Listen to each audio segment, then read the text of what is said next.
Chapter 9: A Flicker of Hope. Seeds of Peace. Late May brings subtle changes to Kiev. Between air raid sirens and ongoing hardships, small signs of resilience appear: street vendors selling flowers, cafes reopening with generators, children playing in parks during the safer daylight hours. The Ukrainian military has pushed Russian forces back from the capital's immediate surroundings, creating a fragile bubble of relative normality. In a small apartment they now share in Podol, Ivan and Nadya have transformed their living room into an operations center. Maps cover one wall, colored pins marking evacuation routes, dangerous areas, documented atrocities. Another wall displays photographs, evidence they've collected, faces of those they've helped, reminders of why they continue. As the days turns into weeks, Ivan and Nadya's efforts begin to bear fruit. Word of their work spread, whispered from person to person, a spark of hope in a war-weary nation. Their volunteer network has expanded, now semi-officially coordinating with military intelligence. Their documentation work has gained international attention, with their evidence packages cited in UN reports and foreign media. What began as improvised assistance has become structured, professional, essential. They find allies in unexpected places: a grizzled old soldier who had seen too much death, a young mother who dreamed of a better future for her children. One by one, they build a network of support, a web of courage and determination that stretches across the country. There are moments of triumph, of breakthroughs that leave them giddy with success.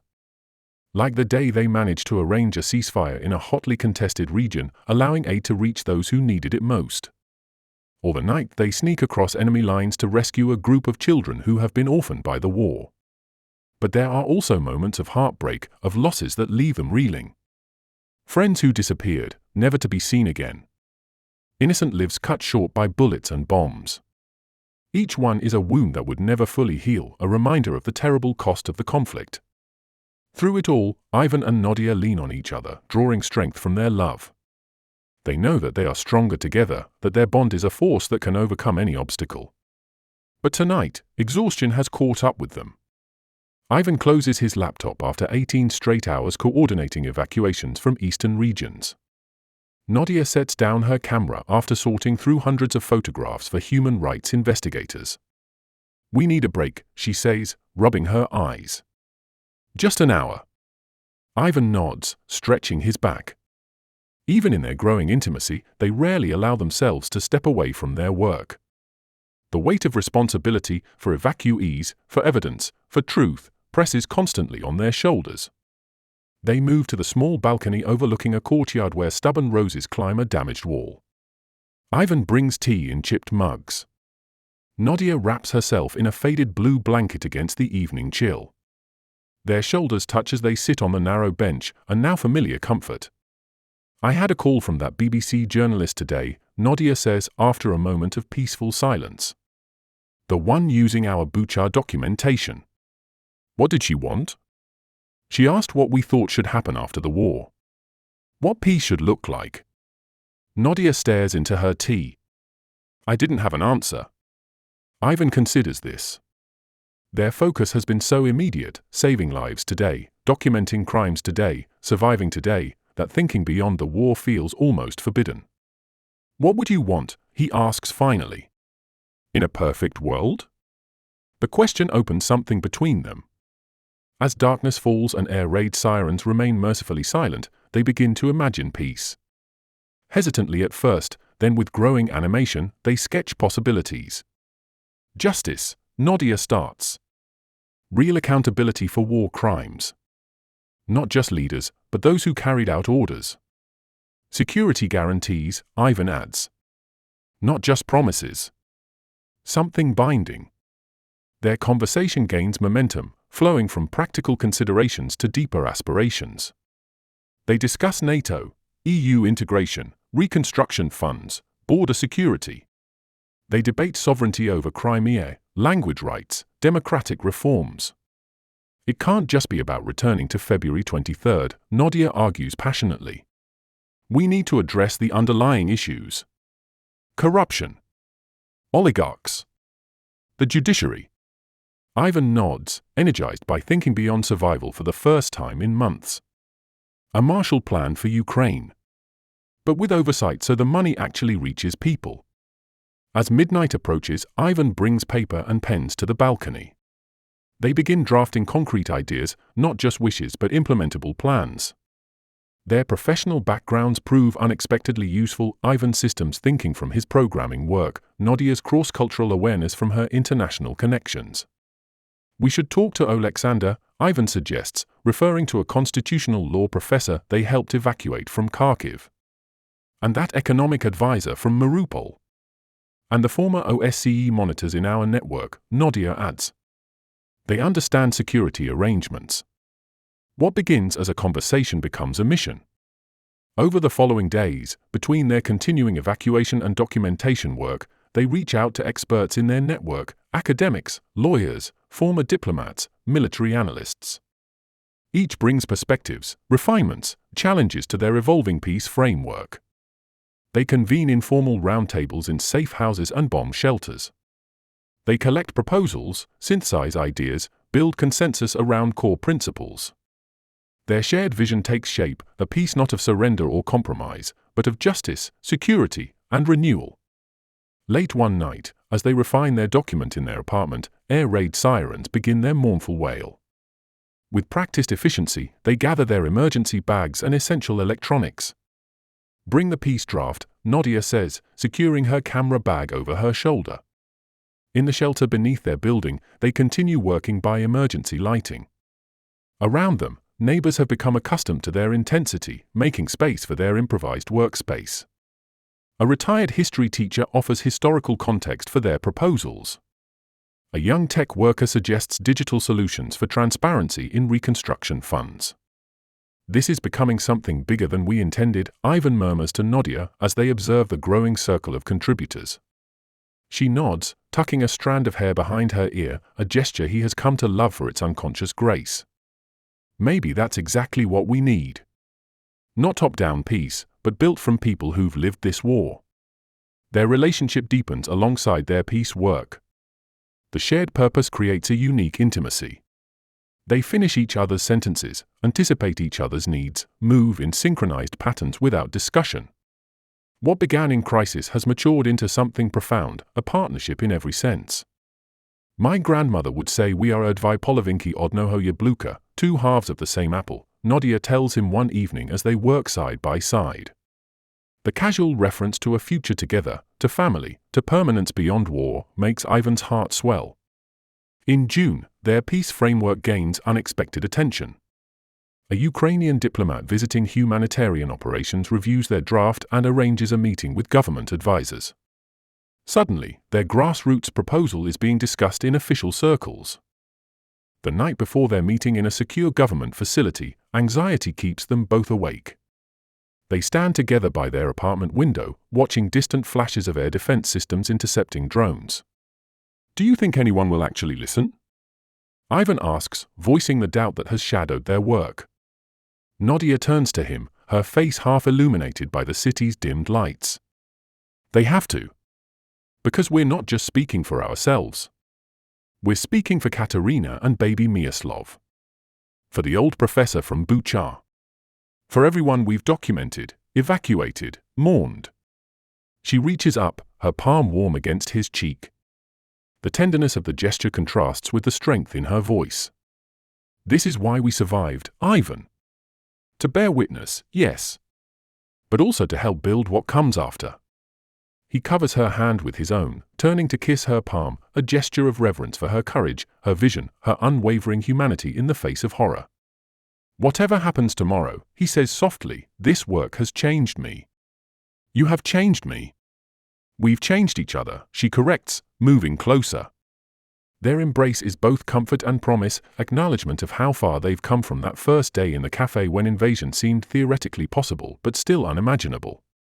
Now, having witnessed the worst of humanity, they dare to imagine its best potential. Summer dreams. The meeting with their network of peacemakers exceeds their cautious expectations. The peace framework, particularly its emphasis on justice, security guarantees, and civil society involvement in reconstruction, resonates with officials seeking alternatives to traditional diplomatic approaches. Your proposal bridges the gap between high-level negotiations and grassroots needs, a senior advisor tells them. Would you be willing to develop it further, perhaps present it in international forums? The question leaves them momentarily speechless.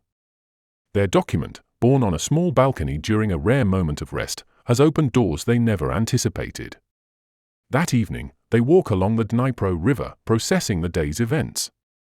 The summer sunset gilds the water, almost making it possible to forget the war, until an air raid siren starts, sending them and other pedestrians hurrying toward shelters. In the metro station serving as a bomb shelter, surrounded by caravans with their resignation to interrupted lives, Ivan takes Nadya's hand.